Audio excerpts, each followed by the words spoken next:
Bien, muchachos, vamos a empezar. Buenas tardes a todos. Confírmenme si el audio es correcto, por favor. Buenas tardes, ingeniero, sí se lo escucha. Muy bien, muchas gracias.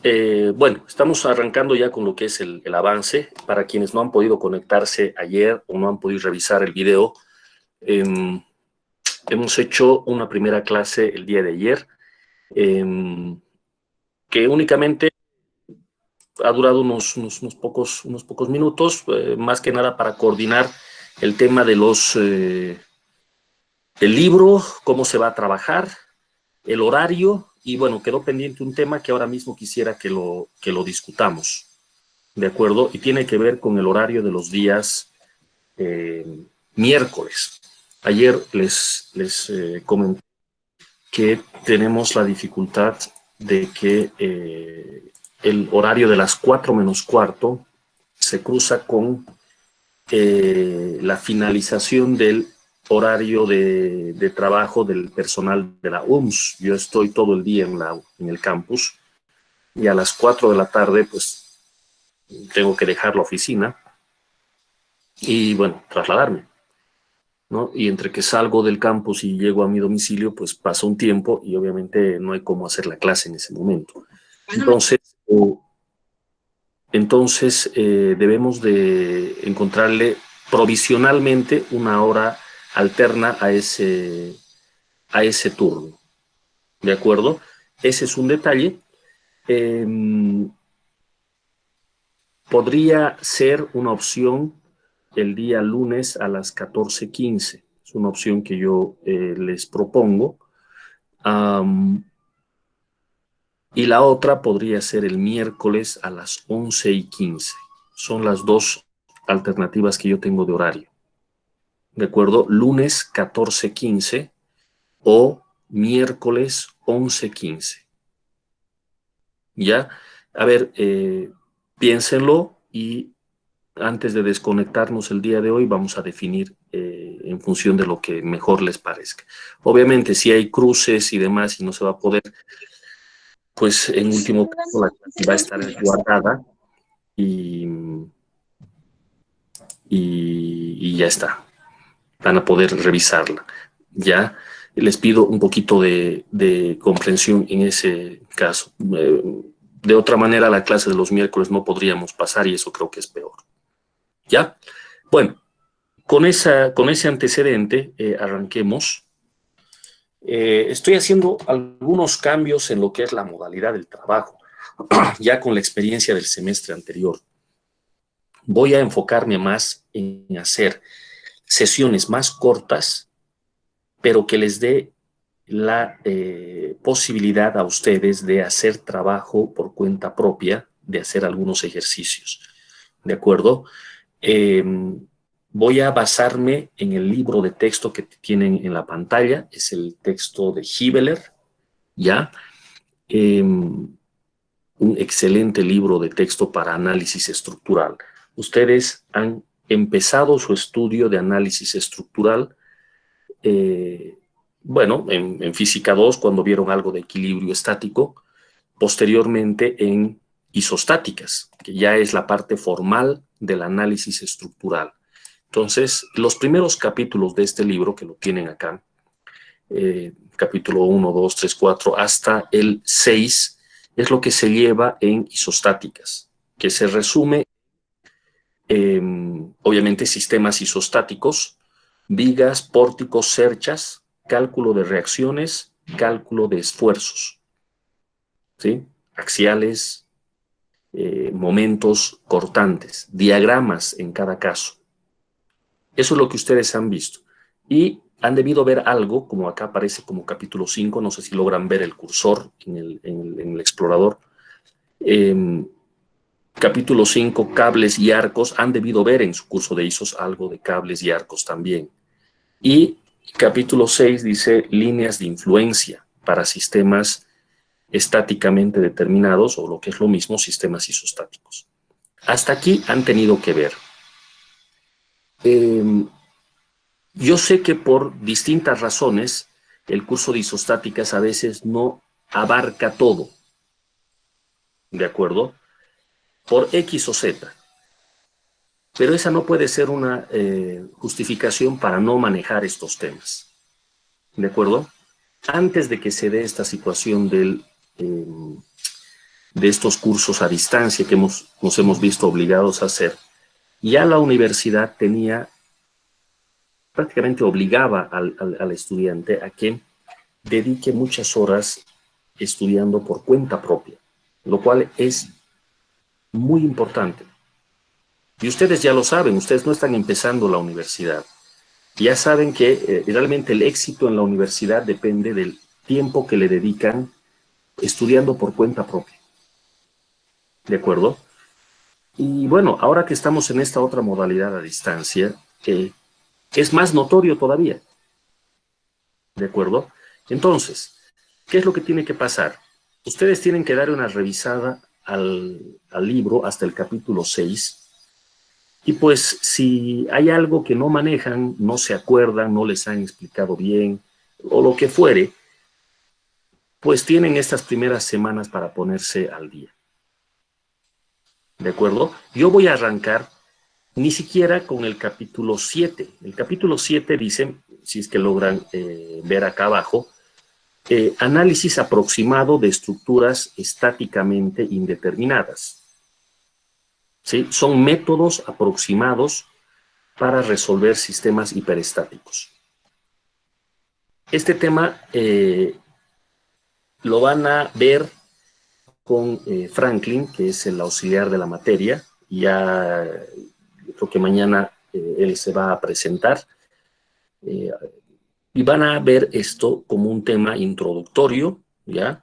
Como el mismo título lo dice, métodos aproximados, pues lo que van a ver son algunos métodos no completamente exactos, ¿ya? Para resolver algunas estructuras hiperestáticas. Pero más que nada van a utilizar este tema para entrar en ritmo en lo que es cálculo de reacciones, diagramas y demás cuestiones, ¿ya? Entonces, ese trabajo lo van a hacer directamente con el auxiliar. El capítulo 8 es con el cual yo voy a arrancar, ¿ya? Yo tengo la versión, como habrán notado, del libro en inglés. Si alguien consigue la 9ª edición en español, un buen PDF, por favor, pásenos y así trabajamos con esta, ¿ya? Ya está, ¿de acuerdo? Entonces, entre tanto, yo voy a utilizar esta. Me voy al capítulo 8 y aquí es donde comienza formalmente el avance de esta materia.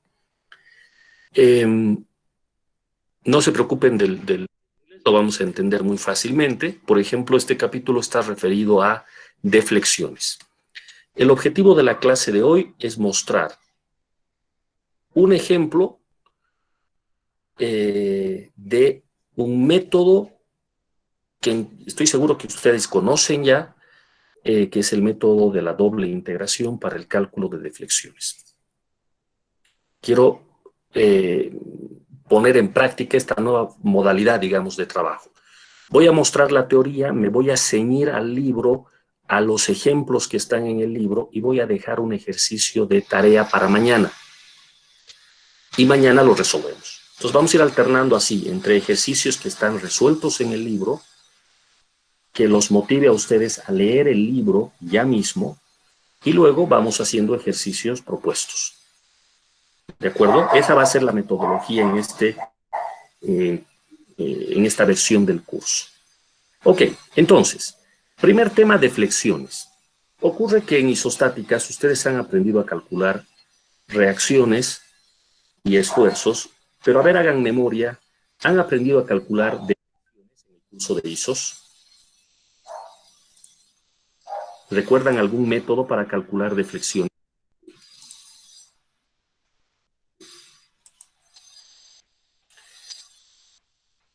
Si ustedes hacen memoria, tendrán en que en el curso de isostáticas no se estudian deflexiones. No se alcanza a ver, no es parte del contenido. Entonces vamos a comenzar el curso de hiper viendo deflexiones en sistemas isostáticos, primero que nada. ¿Qué es una deflexión? Una deflexión no es nada más que el desplazamiento de una parte de la estructura. Vamos a pensar en los nodos, aquellos puntos en los cuales tenemos dos o más barras, bien, en cuyo caso pensemos en los desplazamientos que tienen los nodos. ¿De acuerdo? Bien, siguen ingresando. Lamentablemente ese problema tenemos. No pueden entrar ustedes directo al aula. Siempre nos pide esta plataforma que les demos el ingreso y ahí perdemos un poquito de tiempo. Bueno, les decía, vamos a ver deflexiones. Entonces, me voy a basar aquí en unas cuantas figuras que son muy buenas de nuestro libro. Acá, por ejemplo, vean ustedes este pequeño pórtico que se nota que está sirviendo de cubierta, parece ser un pasillo, hay un elemento de cierre acá, ¿no es verdad? Que se traduce en cargas. Cargas que van a ocasionar la deformación de esta estructura, de este pequeño pórtico que se encuentra acá. Si bien en isostáticas ustedes no han calculado deflexiones, en resistencia de materiales sí. Porque claro, resistencia de materiales relaciona fuerza con esfuerzos y estos a su vez con deformaciones. O sea que tienen nociones de lo que es esto. Lo que vamos a hacer ahora es concretar esa teoría o eso que ya han visto ustedes antes. Vean ustedes los tipos de deflexiones que pueden haber. Miren esta tabla. Tenemos un apoyo de tipo rodillo. Voy a ampliar un poquito. Tipo rodillo. Si es un rodillo, no hay posibilidad de deflexión vertical, sí hay una deflexión angular. A la deflexión angular la vamos a denotar en este curso por tita, es costumbre hacer eso, y a la vertical por delta. Entonces, claro, este punto no tiene cómo desplazarse verticalmente, delta vale 0. ¿Qué pasa si lo que tenemos es un apoyo articulado, un apoyo fijo? A este le llamamos apoyo móvil nosotros, ¿verdad? A este le llamamos apoyo fijo. La situación es idéntica. El punto de apoyo hace el trabajo, el papel de una articulación. Desplazamiento vertical, 0. Desplazamiento angular no es 0. Vean ustedes, sin embargo, que la deformada, la barra deformada, se encuentra en azul. Y claro, sigue una línea curva, si es que la notan todos. Sin embargo, el ángulo no lo sacamos respecto de la línea en azul, sino el criterio es sacar una línea tangente a la curva, que pase, bueno, por el punto en el cual queremos medir la deflexión. Si nos interesa la deflexión en el punto extremo, en el apoyo, entonces trazamos la tangente desde el apoyo y medimos el ángulo. Ese ángulo es lo que vamos a denominar deflexión angular, tita. ¿De acuerdo? Si el punto en consideración fuese otro y no el apoyo, entonces la idea sigue siendo la misma. Siempre es posible trazar una tangente y esa recta tangente hace un ángulo respecto de la posición sin deformar de la viga. En este caso, la viga sin deformar está en posición horizontal. Bien, el caso 2 y el 1 entonces son muy parecidos. El caso 3 es un empotramiento. Entonces tengo una barra empotrada. El otro extremo no sabemos qué cosa será, pero bueno, lo que interesa es este, el empotramiento. ¿Qué decimos del desplazamiento vertical? 0. ¿Qué decimos del angular? 0 también, claro, es un empotramiento. No se olviden que el empotramiento es un punto de rigidez infinita. ¿De acuerdo? A esto le llamamos apoyo empotrado. En la literatura en inglés le llaman fixed support. Este fixed es importante, esta F, que traducido a nuestro idioma sería fijo, y que podría traer algo de confusión porque nosotros le llamamos apoyo fijo a esto y apoyo empotrado o empotramiento a esto otro. Pero en la literatura en inglés le llaman esto fixed. Es importante tener ciertas nociones de la nomenclatura en inglés por algunas razones. Por ejemplo, el programa que usamos de cálculo, SAP o cualquier otro simulador de ese estilo, no viene en español. Los programas vienen en inglés. Entonces habrá que acostumbrarse también a la nomenclatura en ese idioma. ¿De acuerdo? Los problemas vienen así y van a ver más adelante que esta palabra fijo muchas veces se asocia al empotramiento más que al apoyo fijo tal como nosotros lo conocemos. Por ahora, no nos compliquemos mucho. Rodillo, apoyo fijo, empotramiento, ahí están las deflexiones. Ahora, en el caso 4, tengo una unión viga-columna, que se parece mucho, como ustedes podrán notar, a lo que tenemos aquí en la figura. Puede ser una unión rígida de un elemento horizontal, viga, y un elemento vertical, columna. Debido a las cargas, va a haber una deformación del pórtico. Lo que se ve en azul es cómo se deformaría el pórtico. ¿Es verdad? Claro, estas deformadas son exageradas. En la realidad, no se alcanza a distinguir una deformación a simple vista así de grande. Si se lograra distinguir una deformación como esta estructura ya estaría a punto del colapso, ¿no? En la realidad eso no pasa, ¿sí? Por ejemplo, este pórtico que tengo acá, debido a las cargas que tiene, en verdad está deformado como estas líneas azules, pero a una escala mucho menor, que es imperceptible a la vista. Pero bueno, regresando a la deformada, está claro que hay una deflexión angular en la viga y también en la columna. Vean ustedes que originalmente entre viga y columna había 90 grados. Tras la deformación, tiene que seguir habiendo 90 grados. Pero eso es solo posible si la unión viga-columna es rígida, como en este caso. Para una unión rígida, no puede cambiar el ángulo que hacen al inicio, tiene que seguir siendo el mismo tras la deformación.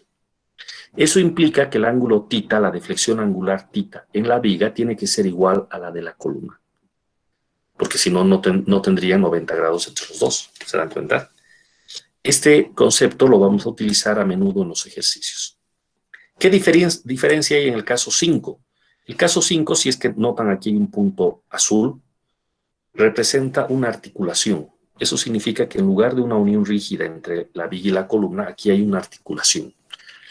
Y claro, la articulación permite que la rotación angular de la viga comparada con la de la columna no sean iguales. Entonces tengo dos ángulos distintos, θ1 y θ2. ¿De acuerdo? Estos desplazamientos, θ y delta, son los que vamos a aprender a calcular en las primeras clases de este curso. En principio nos vamos a limitar a sistemas isostáticos todavía y posteriormente pasaremos recién a los sistemas hiperestáticos. ¿De acuerdo? Entonces, ese es el objeto de estudio de este primer tema. ¿Ya? Si hubiesen preguntas, por favor, en cualquier momento con el audio, háganlas. Con el chat me dificulta un poco porque mientras yo veo esta pantalla no logro ver el chat. Entonces, mejor si se expresan con el audio. ¿De acuerdo? Bien, sigamos viendo la teoría. Aquí tengo una viga simplemente apoyada con unas cuantas cargas. P1 es una carga de gravedad, de arriba hacia abajo. P2 no es una carga de gravedad. Alguna que otra vez las vigas pueden tener cargas de este estilo. No importa mucho el asunto. Lo que interesa, sin embargo, es el diagrama de momentos. Al ser esta una viga simplemente apoyada, el diagrama de momentos ustedes ya lo saben calcular. ¿No es verdad? Todos ustedes ya saben calcular diagramas de momentos. Vean aquí una convención interesante. El momento se lo está tomando positivo, como en matemáticas. En matemáticas, cuando graficamos algo, ponemos positivo hacia arriba y negativo hacia abajo, ¿verdad? Esa sería una curva habitual. En resistencia de materiales acostumbramos, y en estática acostumbramos a hacer un pequeño cambio. Un poco extraño, ¿sí? Poner los momentos positivos abajo y los momentos negativos arriba. ¿De acuerdo? En esta figura que ustedes ven acá, rápidamente ustedes se darán cuenta que los momentos negativos están abajo, es decir, esto es como un diagrama, como en matemáticas, reitero, no con la convención de Resis todavía. ¿Ya? Y noten esta pequeña curvatura que hay aquí en los triángulos, eh, muestra cómo se va a flectar la viga. Evidentemente, por esta carga P2, la flexión en toda esta parte de la viga va a ser con una curvatura hacia arriba, ¿no es verdad? En tanto que la carga P1 va a ocasionar una curvatura hacia abajo. Eso indica esto que está acá. Entonces hay una clara relación entre momentos y curvaturas. Es importante. Acá tenemos la figura ya con la deflexión. No es difícil imaginarse que para este estado de cargas, para estas dos cargas puntuales, la deformada va a lucir así. ¿De acuerdo? Entonces, viene ahora sí la convención de signos de resistencia de materiales. Vean ustedes que en esta parte donde la curvatura es hacia arriba, los momentos apuntan como indica estas flechas, en esos sentidos. Mientras que de este otro lado, en el sentido opuesto. Pero acá debo de recordar mi curso de resistencia de materiales. ¿Se acuerdan de esta convención de signos? Si entramos por izquierda, el momento es positivo. Si entramos por derecha, el momento es positivo así. Hay que recordar esto. Entonces, claro, esto es momento positivo. Y este momento positivo ocasiona una curvatura de esta manera. ¿Se acuerdan? En el otro caso, cuando la curvatura es hacia arriba, esto es señal de que el momento es negativo. Y es bastante lógico, ¿no? Miren estas flechas, tal cual se da la curvatura. Entonces, esta es la convención de signos que vamos a utilizar en esta primera parte del curso. Momentos negativos en este sentido y momentos positivos en este otro. ¿De acuerdo? Aquí tengo un otro ejemplo con la carga P1 apuntando hacia arriba acá y P2 hacia abajo, y lógicamente cambia el diagrama de momentos y cambia la deformada. Miren que aquí es un empotramiento en este lado y libre al otro lado. Coinciden en que así debería ser la deformada. Es bastante lógico, ¿verdad? Así debería lucir. El objetivo, por lo tanto, va a ser, de esta primera parte, calcular deflexiones. Por ejemplo, en esta curva deformada, calcular el valor de la deflexión de la viga, deflexión vertical o deflexión angular. O en esta otra. En principio yo quisiera conocer todos los puntos. O sea, la curva deformada me encantaría conocer y a partir de ella tener todos los puntos de la deformación. Pero vamos a ver algunos métodos con ligeras diferencias entre sí para calcular al menos algunos puntos, sus deformadas. Noten que aquí aparece resaltado un punto que se llama punto de inflexión. Conceptualmente es un punto muy importante, es un punto en el que la curvatura cambia, pasa la curvatura de un sentido al otro. Y se nota en este punto, ¿no es verdad?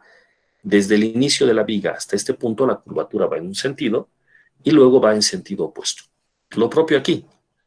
Los puntos de inflexión son esos puntos en los que se invierte la curvatura de una viga o de una estructura cualquiera, de un elemento cualquiera que se deforma.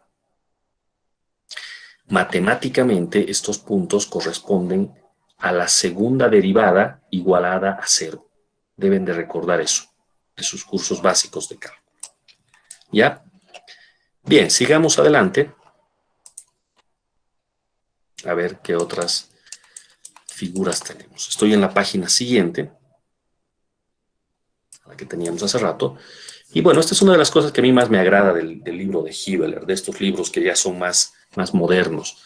No se limitan a los típicos problemas, esquemas de estática, sino tratan de mostrarnos cosas más reales, ¿no? Porque al final el ingeniero no tiene que perder el sentido de la realidad. Está bien que sus modelos sean líneas rectas, o sea, está bien que sus modelos tengan estos triangulitos que llama apoyo fijo, apoyo móvil y todo esto. Esto es solo el modelo que nosotros creamos para representar la realidad, y lo que importa en verdad es pues la realidad. Esto es lo que interesa. En la realidad, por ejemplo, esta podría ser una viga de hormigón armado. simplemente apoyada, sujeta a carga uniforme. Vean ustedes cómo se deforma esta viga. Si yo pienso que esta viga es una línea, como es habitual ver en los cursos de estática, esta viga, ¿qué cosa es? Es una línea. Bueno, entonces me imagino a la línea curvada, deformada. Y pierdo un sentido muy importante que ocurre en la realidad, y es que como esta no es una línea, sino es un sólido, es una viga, miren cómo aparecen aquí fisuras. Esto es lo que ocurre en la realidad. Y las fisuras se producen en la parte inferior de la viga porque es esta la que trabaja a tracción. La fibra en tracción es la inferior. Y ustedes deben de recordar que el hormigón resiste a compresión y no así a tracción. Entonces es ahí donde tiene que entrar el refuerzo de acero para absorber los esfuerzos de tracción. Y eso es lo que indica este dibujo. ¿Dónde voy a poner el refuerzo? Abajo, porque es esa la fibra que está en tracción. Si la viga es esta otra, tengo un tramo y un volado, y ya la deformada cambia a como se ve acá. Esto se parece mucho a un empotramiento, esto se parece mucho a un rodillo. En la realidad no es exactamente igual a un empotramiento, y bueno, se parece bastante bien a un rodillo. Los rodillos sí se pueden lograr en la práctica. ¿Sí? Los puentes, si prestan atención, tienen este elemento de apoyo donde van las vigas y simula bastante bien lo que es un rodillo. Pero el empotramiento es muy difícil de obtener. El empotramiento significa rigidez infinita y en la vida real eso no existe. Hay rigideces muy altas, pero no infinitas. Pero bueno, la deformada en la realidad se parece a la de un empotramiento. Pues miren ustedes, más o menos luce como el modelo que teníamos antes. Otra vez, ¿dónde aparecen las fisuras? Abajo, en este lugar, y arriba, en este otro, y es por el tema de la tracción. Entonces, a esto es a lo que apuntamos nosotros. Nos vamos a ejercitar con modelos sencillos, con barras, con vigas, que las vamos a dibujar como líneas, pero no perdamos nunca el sentido de la realidad. Lo que estamos modelando realmente son este tipo de elementos que existen en el mundo real, que tienen 3 dimensiones y que sufren este tipo de comportamiento o de daño. ¿De acuerdo? Bueno, con esa introducción, ahora, ¿cómo se calculan las deflexiones? Acá hay un ejemplo que les dejo a ustedes para que lo analicen. En realidad tengo algunas cargas, diga usted cómo se va a deformar la viga. A simple vista algunas ya se pueden notar. Otras no son tan directas. Noten este elemento, por ejemplo, acá, es una articulación. Potrado, articulación, rodillo. La única carga es esta. ¿Cómo se va a deformar esta viga? Y hay que pensar un poquito, ¿no es verdad? Ya no es tan inmediato. En cambio, el caso de arriba, por ejemplo, el B, es inmediato. ¿De qué otra forma más podría deformarse esta viga si no es como indica el caso B? Dejo para ustedes para que lean de hoy a mañana esta parte del texto. ¿De acuerdo? Y verifiquen si realmente las deflexiones son como indica el libro. Acá tengo ya no una viga, sino un pórtico. Miren ustedes, carga lateral y el pórtico se desplaza de cierta manera. En línea punteada, ¿cómo se va a deformar? Vean ustedes que, si bien es un poco más complejo el análisis de la deformada, pero en el fondo termina siendo lo mismo. Otra vez hay curva y contracurva, por lo tanto hay puntos de inflexión. Otra vez tengo el tema de que si los nudos son rígidos, están a 90 grados, tras la deformación van a seguir a 90 grados y eso indica en estos cuadrados o esta señal de perpendicularidad que está ahí. Vean ustedes cuando el apoyo es fijo, cómo la deformada es esta que se ve acá, muy distinto a de cuando el apoyo es empotrado. Cuando hay empotramiento, el punto de inflexión se encuentra a la mitad de la columna aproximadamente. Cuando no hay empotramiento, el apoyo es fijo, la deformada no tiene punto de inflexión, porque el papel del punto de inflexión lo juega el propio apoyo. Entonces, dejo para que ustedes le den una revisada a estas deformadas. Es un ejercicio muy útil el ponerse a pensar, a ver cómo se va a deformar la estructura. Tengo este pórtico, tiene 3 vanos, 3 paneles, una sola carga. ¿Se va a deformar así como estamos viendo en la línea punteada? Tiene mucha lógica que esto sea así. ¿De acuerdo? Pero hay que ir analizando. Sugerencia, no perder de vista que entre viga y columna, en este caso son 2 vigas y una columna, hay 90 grados, entonces tras la deformación debe permanecer los 90 grados. ¿De acuerdo? Analícenlo, por favor, a modo de leer el ejercicio. ¿Sí? Finalmente, aquí abajo tengo igual un pórtico, pero este pórtico tiene 2 niveles. Ya esto se parece más a una estructura plana, ¿no? Puede ser un edificio de 2 pisos que lo estamos simulando en el plano. Y bueno, estas cargas laterales hacen que haya un desplazamiento lateral, además de todo. No como en los casos de arriba. Bueno, acá sí había desplazamiento lateral también, corrijo. Sin embargo, no, que había solamente carga de gravedad. ¿De acuerdo? Entonces, reitero el primer ejercicio que deben de resolver, simplemente mirar estos esquemas y a partir de la geometría inferir cómo es que se va a deformar la estructura. Es muy útil hacer eso. ¿De acuerdo? Bien, hasta aquí si hay alguna pregunta antes de que yo pase al siguiente punto que corresponde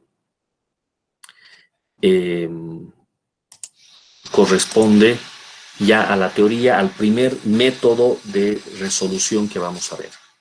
Si hay alguna pregunta, por favor.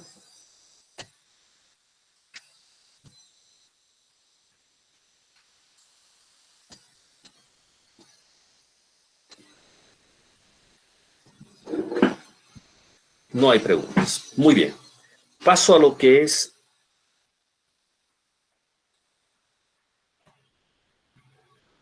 la teoría de la viga elástica.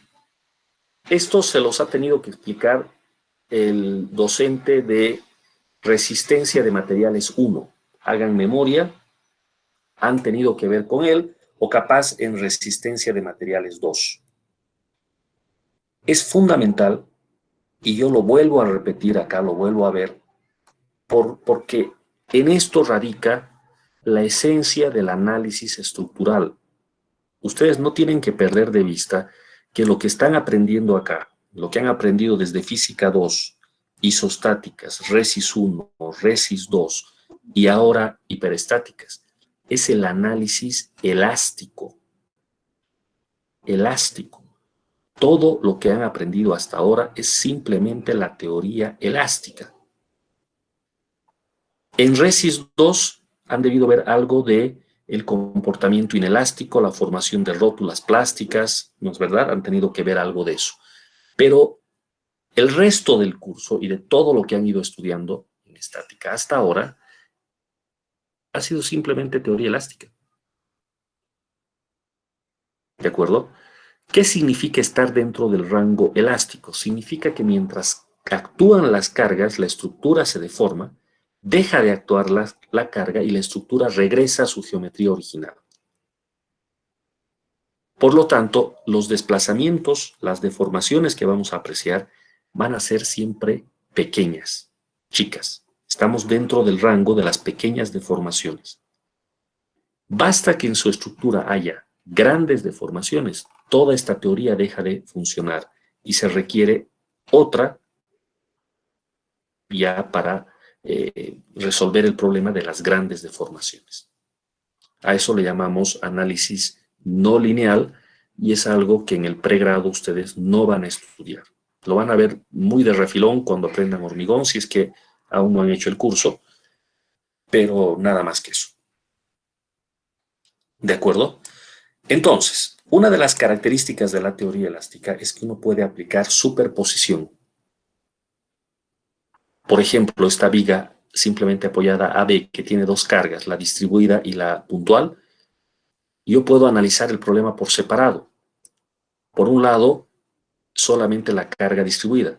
Por otro lado, solamente la carga puntual. Sumar los resultados de ambos y tener el resultado final de la estructura total. Eso es algo que solo puedo hacer porque estoy dentro del rango elástico, lineal. ¿De acuerdo? Muy bien, la ecuación fundamental para la relación entre deformada y momentos flectores y por ende las cargas está acá. Esta es la ecuación, momento sobre EI igual 1 sobre ρ. El momento es el momento flector, E es el módulo de elasticidad y la inercia, y ρ representa el radio de curvatura. No se olviden que al haber una curva, eso significa que hay un radio de curvatura. Este radio de curvatura puede ser calculado como indica esta ecuación del cálculo diferencial, donde V o V, si ustedes quieren, representa a la curva deformada. Y la derivación respecto de X es porque X corresponde al eje de la viga. Entonces regreso a la figura que tenía antes. Acá está. Vean el eje de ordenadas V y sobre la horizontal X en la viga. Entonces, si yo tengo la ecuación de V respecto de X, en verdad lo que tengo es esta curva. Y si tengo la ecuación matemática de esta curva, entonces tengo todos los desplazamientos verticales y mi problema está resuelto. Ya tengo todas las deflexiones verticales.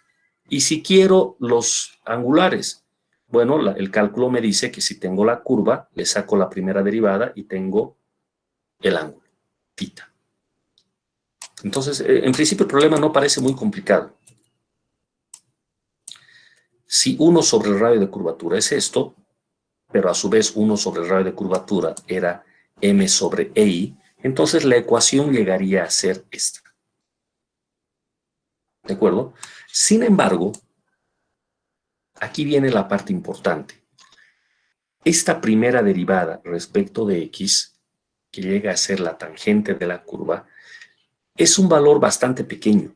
Y como está elevado al cuadrado, un número pequeño elevado al cuadrado es más pequeño todavía y lo podríamos despreciar.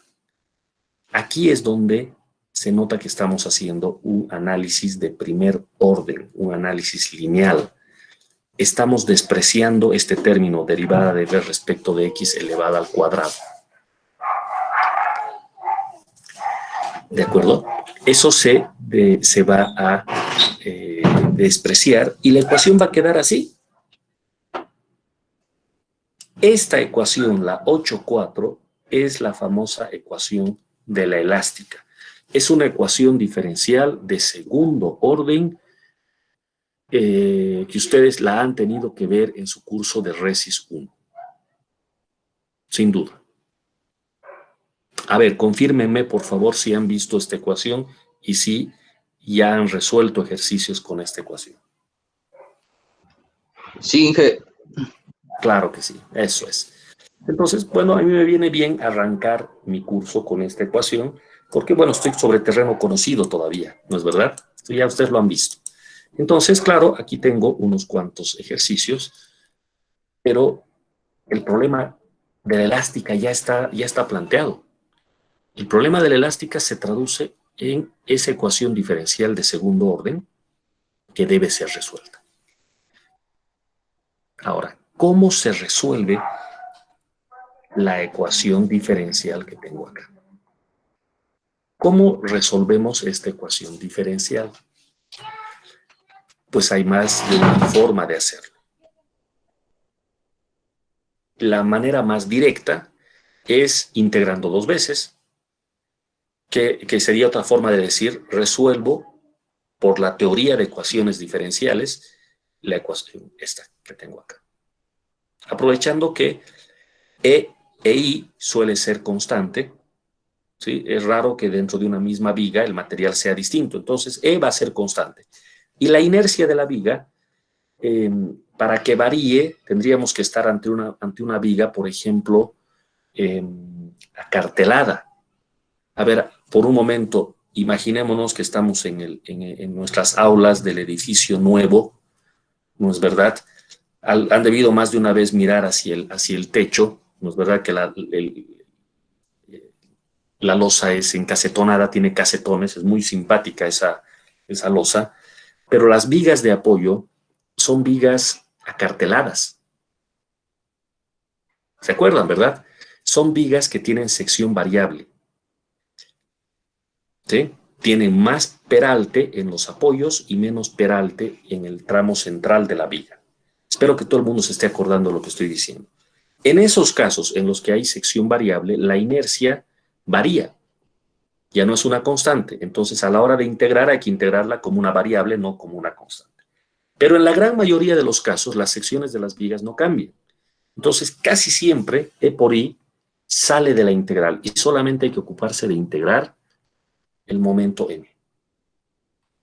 Entonces, el primer método, llamado de la doble integración, consiste en utilizar las ecuaciones o los métodos de la estática que ustedes ya conocen, de la isostática, para generar la ecuación de los momentos. Una vez tengan la ecuación de los momentos, proceder a integrar una primera vez y una segunda vez hasta hallar v en función de x, que es el objetivo de nuestro análisis. ¿De acuerdo? Si bien la teoría es sencilla, llevarla a la práctica tiene algunas dificultades. Es un método un tanto largo y en comparación con los siguientes métodos que vamos a ver, este resulta ser muy poco eficiente. Muy poco eficiente, es muy largo. ¿Ya? Entonces acá voy a mostrar directamente un ejemplo. Les dejo a ustedes para que repasen la teoría y yo me voy a ir directamente a este ejemplo, al ejemplo resuelto 8.3. Ahí está, para no perder de vista el sentido de la realidad, esta es la estructura de la que estamos hablando. Otra vez se nota que es un pórtico que está soportando unas vigas que van en este sentido, es que notan, parecen ser metálicas y sobre ellas están yendo aparentemente una cubierta o parecen ser otras vigas, no se nota muy bien en la figura. Bien podría ser esto un sistema de cubierta, ¿sí? Un pórtico principal de columnas y vigas, unas vigas secundarias, ¿sí? Que podrían ser las correas de la cubierta y la cubierta en sí. Bueno, nos piden analizar una parte de esta estructura. ¿Qué es esta viga? Ahí está, tienen su geometría, ¿sí? Tienen su carga,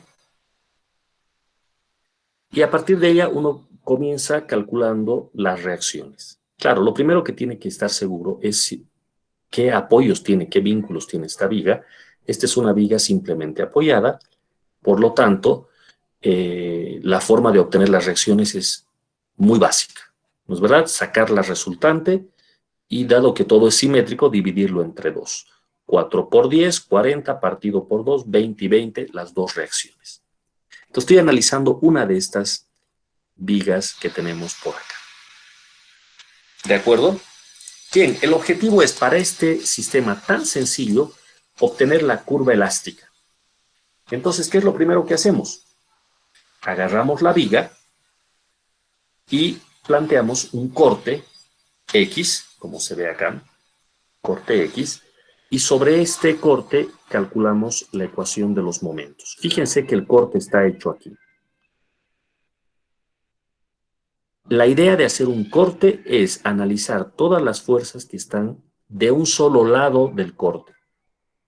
En este caso, hemos hecho el corte por acá, donde dice el esquema en X. Por lo tanto, estamos mirando del lado izquierdo, del borde izquierdo hasta el corte. Entonces, solo aparecen dos cargas. La de 20 kilonewtons, que es la reacción, y la resultante de la carga distribuida. Carga distribuida en este pedacito. ¿Qué magnitud tiene ese segmento?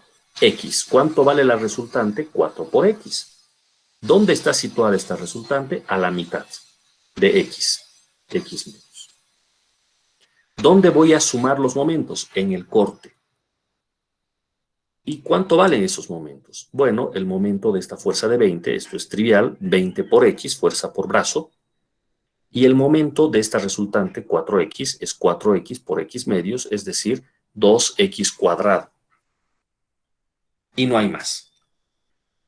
Lo que hay que recordar, sin embargo, es la convención de signos. Como estoy haciendo un corte y estoy entrando por la derecha, el momento positivo viene como indica esta flecha azul.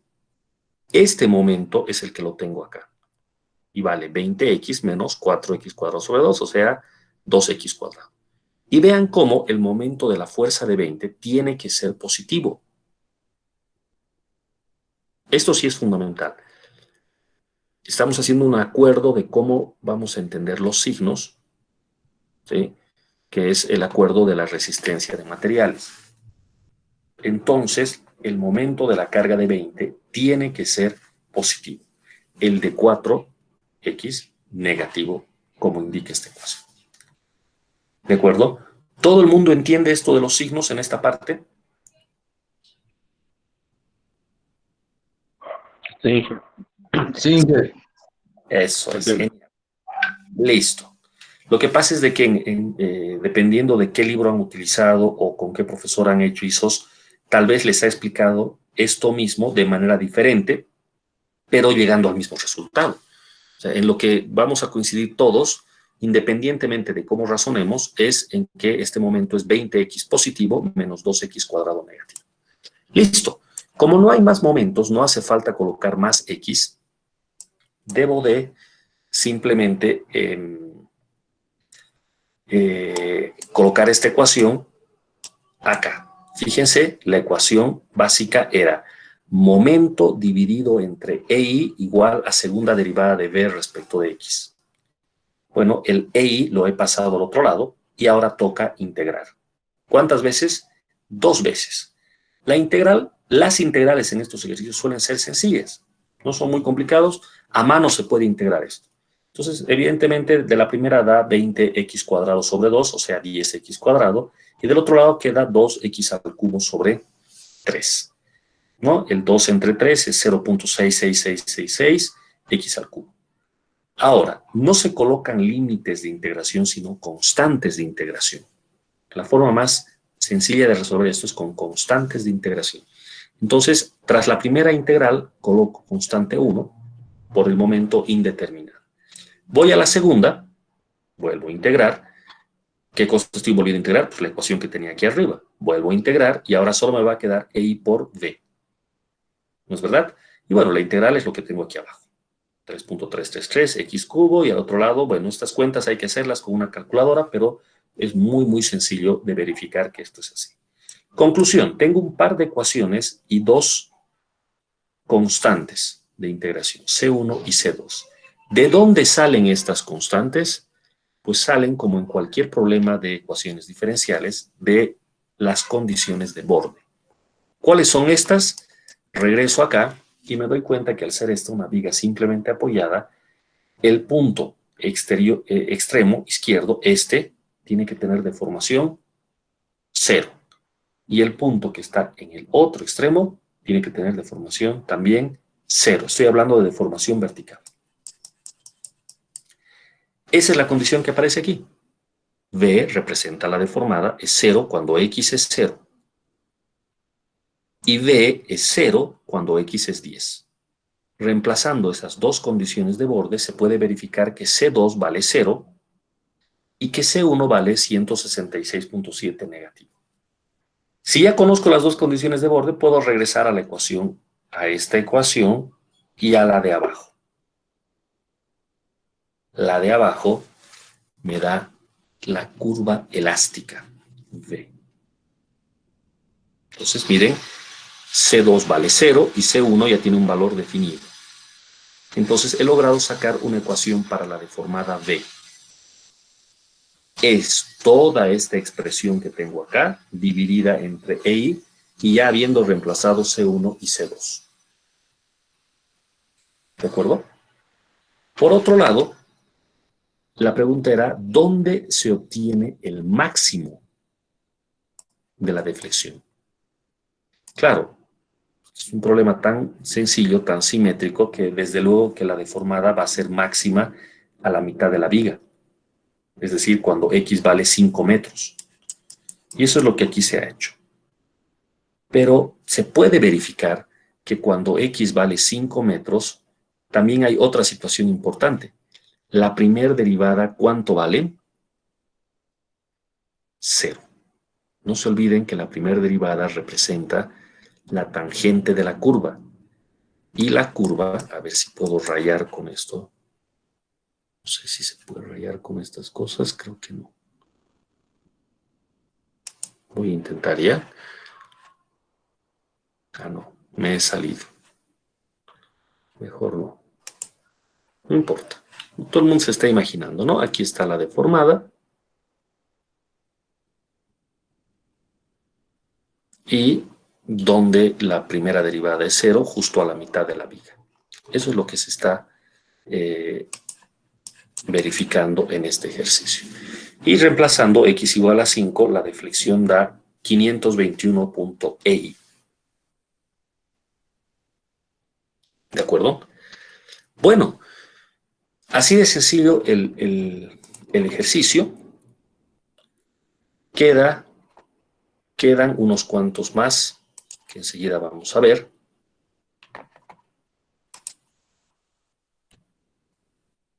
Ejemplo 8.4. Ejemplo 8.5. La diferencia en este 8.5, miren, apoyo fijo, rodillo, carga en el extremo. La diferencia está en que aquí ya voy a tener que utilizar más condiciones de borde.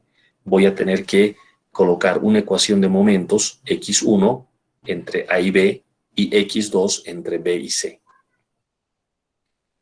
Entonces ya no habrá una ecuación de momentos, sino dos ecuaciones de momentos. Y la integración la tendré que hacer para x1 primero, dos ecuaciones, 1 y 2,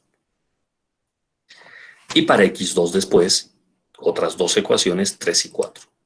Entonces ahora necesitaría, ya que tengo 4 ecuaciones con 4 constantes indeterminadas, requiero 4 condiciones de borde. ¿Cuáles serían las condiciones de borde en este problema? Evidentemente la deflexión vertical en A y en B tiene que valer 0.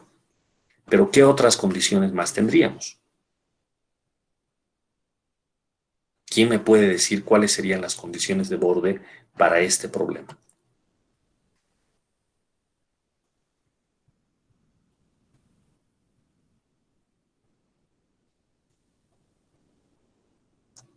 Vieron, el primero salió bastante sencillo, pero ¿y ahora este qué hacemos? ¿Cuáles serían las condiciones de borde?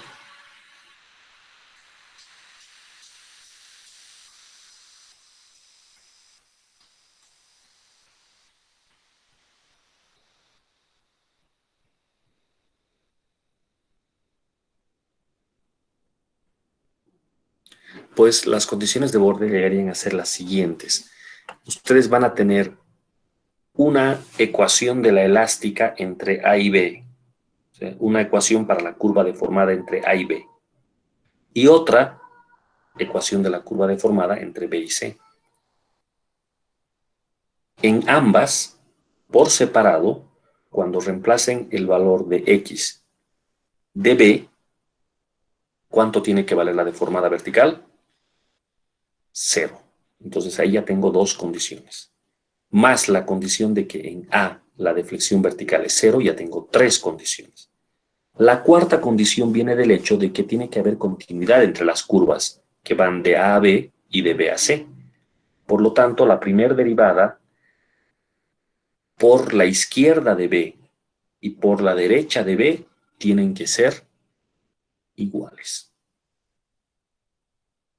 Entonces ahí están las 4 condiciones de borde que aquí seguramente están expresadas. Miren, aquí están. ¿Cuánto vale la deflexión en 0 cuando x1 es 0? Perdón, ¿cuánto vale la deflexión B1 cuando x1 es 0? Estoy en el extremo A, 0. ¿Cuánto vale la deflexión cuando estoy en el apoyo B? 0. ¿Cuánto vale la deflexión cuando estoy en el apoyo B? Cero. ¿Y por qué me he preguntado dos veces esto? Es que yo tengo dos ecuaciones, una por izquierda y otra por derecha. Ambas llegan al apoyo B. Entonces, en ambas, la deflexión me tiene que dar cero. Y finalmente, esta cuarta condición, la derivada de B1 respecto de X1 tiene que ser igual a la derivada de B2 respecto de X2. ¿Dónde? En el apoyo B, que aquí dice reemplace 2A. ¿Por qué 2A? Porque la distancia entre A y B es 2A. ¿De acuerdo?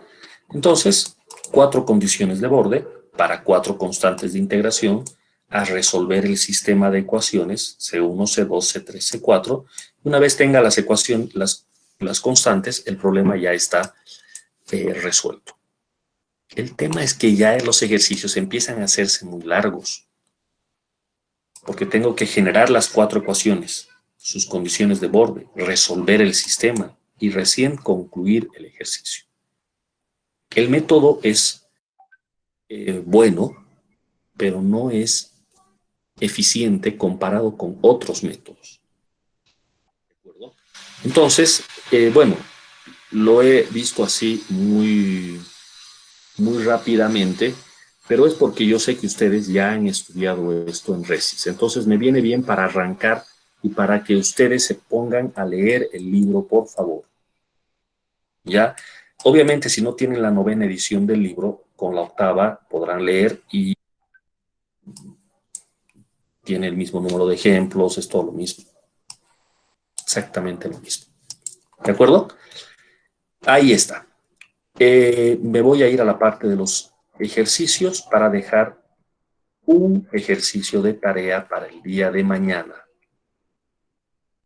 Yendo a la parte de ejercicios directamente. Ahí está.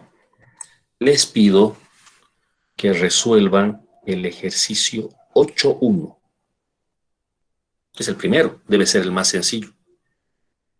Resuelvan el 8.1 de hoy a mañana. ¿De acuerdo? Ahora yo les voy a mostrar solamente a manera de adelanto cómo espero hacer esto ya en la parte práctica. Ya les he mostrado la teoría, ya hemos visto los ejemplos del libro. Ahora, ¿cómo vamos a hacer los ejercicios? Los vamos a hacer con esta herramienta.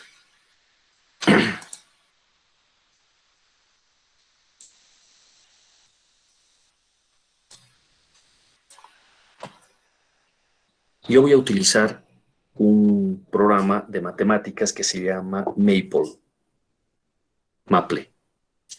Se parece mucho a MatCat, que es lo que ustedes probablemente ya han usado. Quienes ya estén en materias un poco más arriba deben estar usando MatCat seguramente. Es muy por el estilo, con la diferencia de que acá yo tengo algunas habilidades adicionales para tratamiento simbólico, problemas simbólicos, literales. Entonces yo voy a hacer los ejercicios en una hoja de cálculo como esta que están pudiendo ver acá. ¿De acuerdo? Y el problema que les estoy pidiendo de tarea está aquí. ¿Lo pueden ver? Sí, que Eso es, sería genial. Aquí ya está el inicio de la solución, pero esto me lo guardo para mañana. Si ustedes quieren resolver también con un MatCat, una cosa de esas, un macanudo, una belleza, pero que lo puedan hacer a mano es suficiente para mí. ¿De acuerdo? Entonces, tarea para mañana, por favor, resolver el ejercicio 1. Dice, obtenga la ecuación del elástico, es decir, la deformada de esta viga, por el método de doble integración. Calcule la pendiente en A, es decir, tita en A, y la máxima de flexión vertical. Va a tomar E y constante a lo largo de la viga. ¿De acuerdo? Ese es el trabajo, muchachos. Espero que esto funcione mejor de lo que ha salido el semestre anterior, que hicimos unas primeras pruebas. Quiero que ustedes continuamente vayan haciendo ejercicios. Poquito, un hito, de una clase a la otra, pero que lo hagan. Esa va a ser la metodología ahora. ¿De acuerdo? Bien, muchachos, si quieren hacer alguna consulta antes de que nos desconectemos.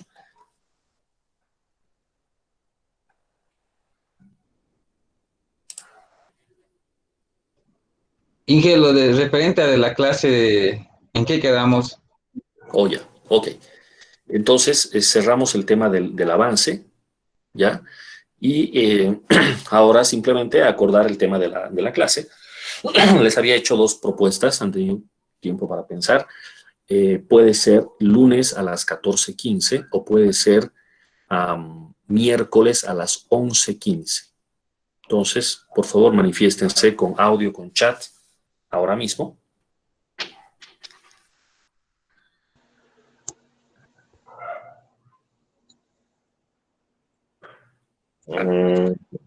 Yo opino que estaría bien el día miércoles. Ok, ahí estoy viendo aquí el chat, creo que el chat es bastante más ágil. Veo más lunes que miércoles. Sí, lunes yo igual pienso, Inge. Ya, sí, estoy viendo una tendencia en el chat de lunes. Ya, para quienes tienen cruce con alguna materia o con cualquier otra actividad, primero que les pido mil disculpas, pero ahorita no tenemos otra. La alternativa sería no pasar el miércoles, que creo que es peor. Entonces, esto va a ser mientras tengamos este horario, que me imagino que ya desde octubre ya vamos a volver al horario normal en las oficinas, en el campus, no al curso presencial. Va a seguir siendo a distancia el semestre. Pero basta que yo me pueda quedar en el campus hasta las 6 de la tarde, entonces tranquilos, hacemos nuestra clase a las 4 menos cuarto normal. ¿Ya? Entonces, por esta vez, por favor, muchachos, hagamos el esfuerzo. ¿Ya? Este lunes, salvo por un detalle, este lunes es 14, es día feriado.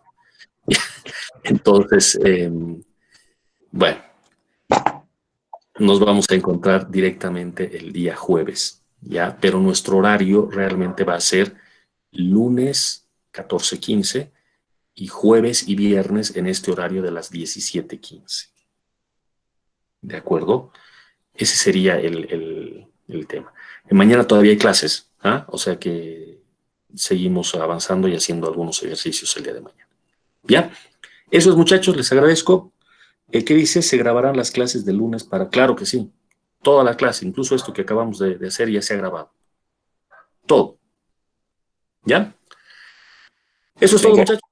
¿Cuándo Nos lo vas vemos a subir la clase, Inge? Perdón, no escuché bien. ¿Cuándo lo vas a subir la clase, Inge? Ah, ya. Bueno, yo ahora mismo tengo otra clase, así es que saliendo de esa recién voy a subirla. Al final de esta noche ya van a tener la clase subida. ¿Ya? Eso, Eso es. Inge.